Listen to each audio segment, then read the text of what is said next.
Our keynote speaker today is a man whose leadership I have admired for a number of years. Bill Ayer is the CEO of Alaska Airlines, and actually in chatting, I guess we go back about a decade and a half that I've had the opportunity to work with Bill in a couple of different formats. And I've had the opportunity, therefore, to see his work right up close and seeing the transformations that he has undertaken at Alaska Airlines to make it the carrier that it is today, which is one of our world-class competitors in the airline world. I'm impressed very much with his very sincere interest in innovation and equal support and interest in safety. They run a wonderful model that we often point competitors to when it comes to bringing new programs on board. But in particular, and I think it's appropriate for this conference to be talking about innovation, and I've been particularly impressed with Bill, his personal and the corporate willingness to adopt new technology.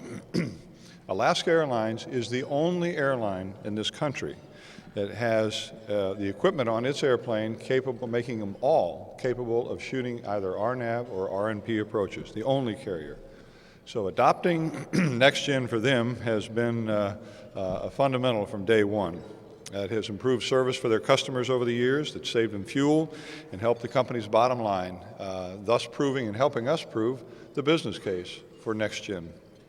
Now the airline is a partner. I think those of you who heard the remarks I made earlier, Alaska Airlines is one of the partners in our Greener Skies over Seattle initiative. And this project, again, will remind you that it will save us millions of gallons of fuel. And at $3 a gallon or $2.50 a gallon, we're talking a lot of money. And so, again, the business case. But it shouldn't be lost on what we also don't put forth in emissions and the noise savings that come from shooting these types of approaches benefit everyone in the community. Now, Bill will give you a little more on the details of his airline and some of the things they're undertaking. The passenger experience that they look forward to, and also I think he'll expand a little bit on how the airline is using NextGen to their advantage. So it truly gives me a great deal of pleasure to welcome and join me in welcoming Bill Ayer, the CEO of Alaska Airlines. Bill? Well, good afternoon, and thank you for the opportunity to speak with you today. You know, if this were a Seattle meeting, I'd ask for a show of hands of how many MVPs or gold members, and I get about 30 or 40% of the crowd. So let me ask a more basic question. How many of you have ever flown on Alaska Airlines? Hey, that's fabulous. All right. And how about gold? We got MVPs or golds out there? Thank you, Seattle crowd here. Good. Thank you very much, the Boeing folks. Well, from the looks of your agenda today, you're covering all the relevant areas that will affect the future of aviation and the airline industry. And as we all know, commercial aviation is a very important aspect of America's standard of living. It's a major economic driver. I've heard numbers like 11 million jobs and over $1 trillion in annual economic activity. And I would say that even with the difficult decade for the industry that just ended, and the long list of challenges that we have in front of us, the history of this industry is something to be very proud of. And I think that by being realistic, optimistic, and opportunistic, the future should be very bright. But let me be clear that a successful future will require continuous change, and I think the lessons learned over the past 10 years will be invaluable as we chart the future course. So let me just start with some background on some of the recent success that we've had at Alaska, kind of what we've been doing and kind of why we think it's been working.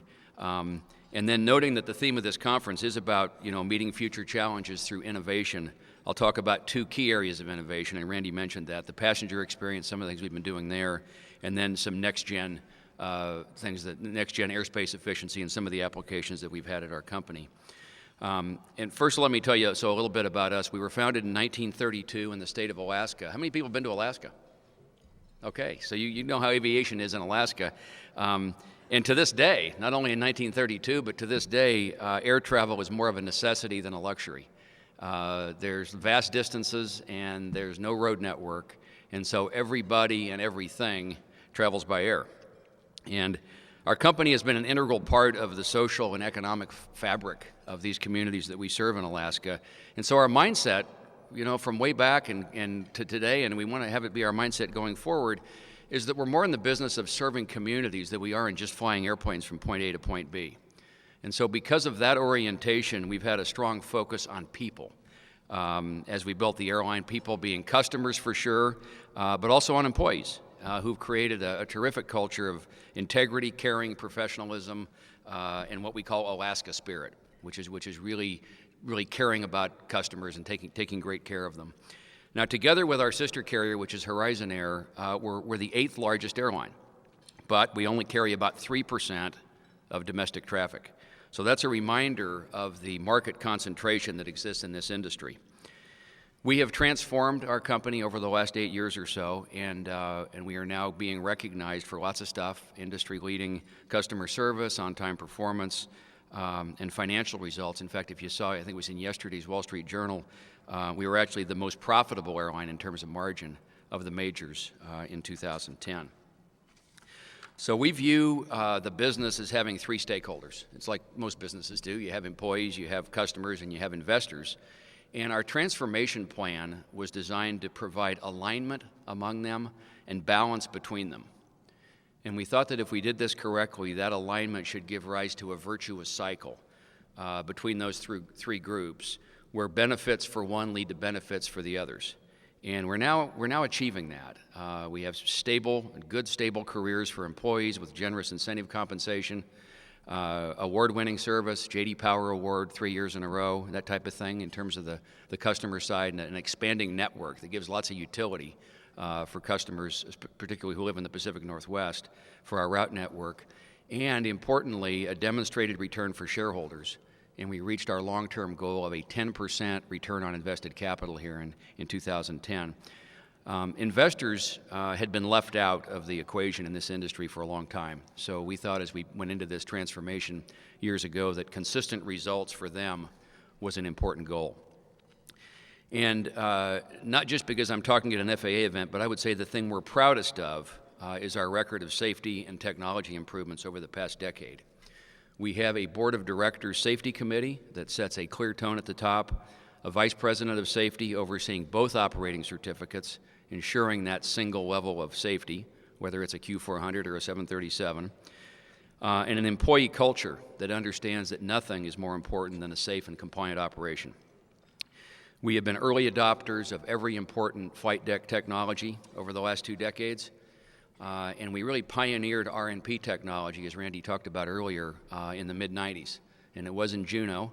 And a little more to that story was Juneau is the capital of Alaska. And there was actually a move afoot to move the capital because it was so unreliable in terms of the winter weather. And when the R&P came along, and we took the minimums from 1,003 down to 301 or thereabouts. And what do you know? No more talk about moving the capital, because all the legislators from Anchorage could get into Juneau for their sessions in the wintertime. So lots and lots of positive impact in that community and everywhere else in Alaska where we're using the R&P. And we have R&P procedures now at 25 airports. In fact, our extensive track record of innovation in flight safety technology was one of the reasons that, and I see Perry Flint here, that Air Transport World just named Alaska the winner of its 2011 Airline Technology Leadership Award. So I mentioned this transformation plan. We called it Alaska 2010, and we started on it in 2003. And that was about the time when virtually every other legacy airline had decided to call in the lawyers. And no offense to any attorneys that are here, but they did. They called in the lawyers and filed Chapter 11. And we decided to not do that, and that was critical. We decided to spend all of our time and energy working on what is controllable about our business and not on the external environment that we couldn't control very much. And that's not to say that things like oil prices and the economy aren't big drivers. But what we learned is that you can mitigate their impact with decisions that you make about everything else, such as fleet and network and customer service, ancillary revenue, and cost drivers. Importantly, cost is a very important part of the equation here. Cost drivers like productivity and overhead. So we set aggressive goals. We started measuring lots of things that we hadn't measured before. And we went about a process. We took a long-term perspective. We said, we want to be around here a long time. Let's do this right. And went about a process to permanently improve in every controllable area of the company. Now, one obvious point is that we live in a rapidly changing world, and successful businesses realize the need to change and adapt And I think it was Jack Welch at GE who said that if the world inside your organization isn't changing at least as fast as the world outside, you're headed for a big problem. And we took that to heart. I mentioned that we're just 3% of the industry, and while some people say that's a weakness, I actually think that on balance, being small, at least in this industry, is a strength, because it allows us to more quickly understand what changes are required by being closer in touch with our customers to understand their perspective, and then to move faster, to be more nimble in responding and adapting. And I think we have an advantage over other airlines today that used bankruptcy because we learned a lot by doing it ourselves, by working together with our people. And I think we're now prepared for whatever challenges the future may hold. And we understand this is the airline industry, and there's just pretty much one thing after another in terms of challenges. But I think we are better prepared because of what we've been through over the last decade or so. So in looking to the future, I think adaptability will be one of the most important attributes that an airline can have. And that requires innovation, finding new and different and better ways to serve customers. It requires a mindset of continuous improvement, continuing to get more efficient and productive. And perhaps most importantly, since it's all about people, being able to attract the best people who can plan and implement and execute all the changes. So let me now turn to the role of innovation in two areas, the passenger experience and then next gen. So our primary motivation for everything that we've done, all the changes and improvements that we made, has been our belief about customers. And customers are quite simply our reason for being. They drive every decision we make, and at the end of the day, they'll decide how successful we are. We can make up any story we want about how it's going, but they vote with their feet and their wallets, and the numbers don't lie. So our mindset basically is the customer's pretty much in charge, and the best thing we can do is see the world through their eyes, understand what they value, and then respond appropriately. And by the way, we reject the notion that this is a commodity business. Make no mistake that airfares are very important, and therefore costs are critical. But once you're in the ballpark in terms of low costs, then other things matter. Schedules matter a lot to customers. On-time performance matters. Frequent flyer programs matter. And we've always said this is a people business. Customers want friendly, caring service when issues arise. They want to use technology where it makes sense. But if there's an issue, they want some personal attention. And they don't want to dial an 800 number and listen to an automated phone process forever. Customers also want convenience, and they want a low-stress experience. Before we did the Airport of the Future in Seattle, I used to go over to SeaTac in the morning and watch customers come in, business travelers in particular, showing up late for a flight, and you could see the panic in their eyes, and they look at the line at the ticket counter, and it's like, man, my day is totally ruined. I'm going to be late they're just going through what's going to happen here if I don't get on this flight. That's stress. And we said, this shouldn't be about stress. Let's see if we can take that stress out of the process for our customers. So we have found that, and that's all the way from the booking of the flight all the way through to baggage claim together. And we look at every step of that process, walking in the customer's shoes, looking at it from their vantage point. And we found that the right customer-facing technology can really, really be helpful. So believe it or not, Alaska was the first airline to offer internet bookings and sales way back in 1995. Now, the first iteration of that web booking was not real pretty, but it worked. And we followed that up with, obviously, a better system on the web, but we followed that up with the first major deployment of kiosks in airports. We were the first airline to do that in a big way. And then we pioneered the Airport of the Future idea, which simply stated is just no more ticket counter. Ticket counters are something that had a place in the 60s, not today. And so we literally removed ticket counters in places like Seattle and Anchorage. And replaced it with a simple process where the passenger just flows through from getting if they didn't do it at home or at the office, they get their boarding pass at the kiosk.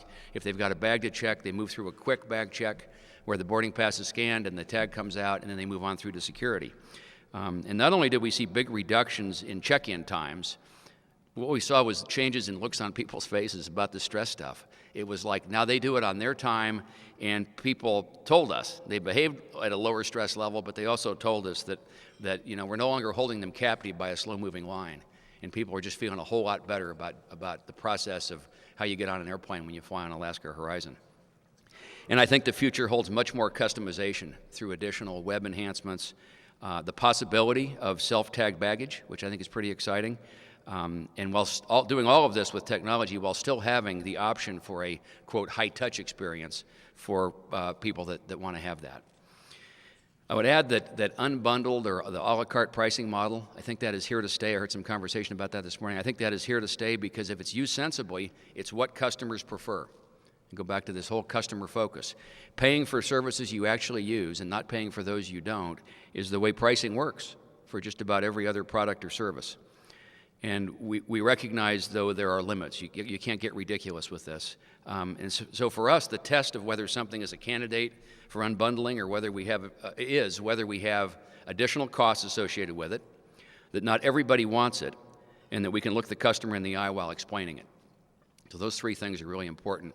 If you've seen the Southwest Airlines fee court TV commercials, which, by the way, I think are pretty clever, we think we'd be found not guilty, given our transparency on fees and the value proposition, the value that these things represent. So baggage is a case in point. Once we decided to charge for the first bag, we said, but let's do it differently. So let's charge a little bit less, and then we have a baggage guarantee, which if your bag doesn't get to the bag claim area within 20 minutes of your flight arrival, you get a credit for your money back on the bag fee. It's an example of value, and I think since customers are increasingly value conscious, successfully recouping costs through these ancillary charges is going to depend on the value of the offer. Let me move on to next gen. So the greatest technology need today is to improve airspace efficiency and reduce environmental impacts. So we have, and let me tell you about a project we have underway in Seattle, which Randy touched on, this greener skies thing. I would say up front that next gen, I think the term is used for a lot of things, and it might be that its lack of specificity creates some confusion, and frankly, maybe even some naysayers within the aviation community. Now, we view next gen, I'm sure the same way you do, that it's a smart deployment of technology which will reduce delays and congestion, and importantly, reduce fuel burn, noise levels, emissions, less flying time. It's the key to how airlines will safely and efficiently serve more customers. The growth projections are pretty staggering, and we're obviously going to need a system like this to make that all work. And it's how the U.S. will continue to lead the world in aviation technology and infrastructure. It's a big deal. We need to get going on it, and we're big fans of this technology. And I think the really cool thing is, like our employee, customer, investor virtuous cycle, that alignment, the benefits of NextGen are perfectly aligned with customers' travel expectations, with the airline's business requirements, and the country's economic needs and environmental objectives. So like other airlines, we're focused on three components here, which is what we fly, the way we fly, and the fuel that we use. Let me touch on each of those. And what this is going to let us do is control some things that previously weren't very controllable. So first is the what we fly, just for background. We fly the most fuel-efficient airplanes in their class. And Wall Street Journal, again, to quote them, they called our airplanes Priuses with wings, because they showed a chart of seat miles per gallon, and we were the highest. And these are 737s, thank you, Boeing. 737s, 800 is the mainstay of our fleet. We have 115 737s. That's all we have, single fleet, single focus, maintenance, pilot training. It makes it simple. And we just announced an additional order for some new 737s for the next several years, including 13 of the new 737-900 ERs, which is the extended range airplane, up to about 184 seats, and that will more efficiently fly some of our longer haul and higher density routes. And just to mention, on Horizon, they are moving to an all Q400 fleet, and we'll soon have 48 of those airplanes. We had a mixed fleet of RJs and Q400s, same idea, simple. Let's get it down to one where the airplane does the best on most of the routes. So 48 Q400s at Horizon. That is affectionately known as the green machine. In fact, we have a couple of them that are painted green, bright green.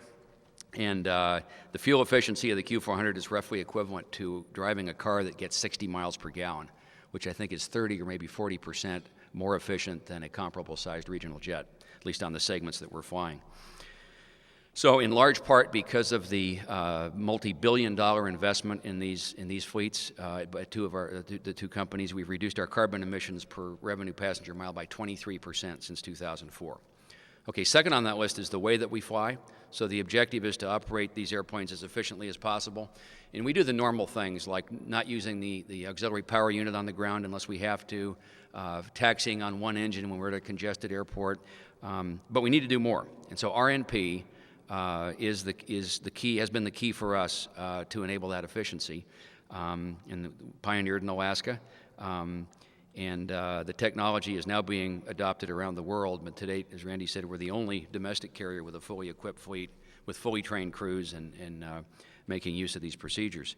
So we're now taking it to the next level in Seattle with this project dubbed the Greener Skies over Seattle. Boeing and the Port of Seattle are partnering with us, and FAA obviously has just played a central role, and we're very pleased to have Randy's enthusiastic support on this. So the goal is to implement RNP approaches to each runway end at SeaTac, and the idea is to have shorter, more direct routings, and where possible take advantage of flying over Puget Sound so we reduce the noise impact. And we'll also be using the optimized descent profile, the continuous descent arrival idea with very low power. And so all this means that airplanes will spend less time in the air, they'll burn less fuel, and will reduce emissions. And we estimate just from the Seattle project alone, 22,000 metric tons per year of reduced carbon, or the equivalent of taking about 4,100 cars off the road, and that's just Seattle.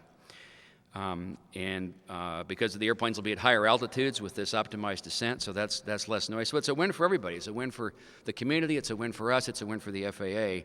And interestingly, the biggest challenges now with these procedures are not technical. The avionics and the airplanes perform magnificently. The challenge is bringing the other stakeholders, the communities and so forth, into this to build broader support.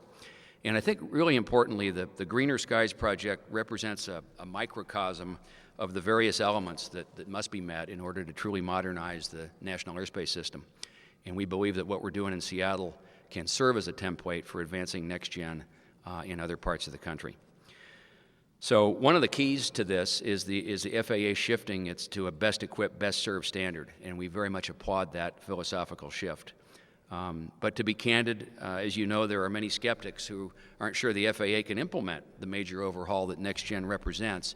So we got a bit of a chicken or egg problem with the funding and the equipage side of it.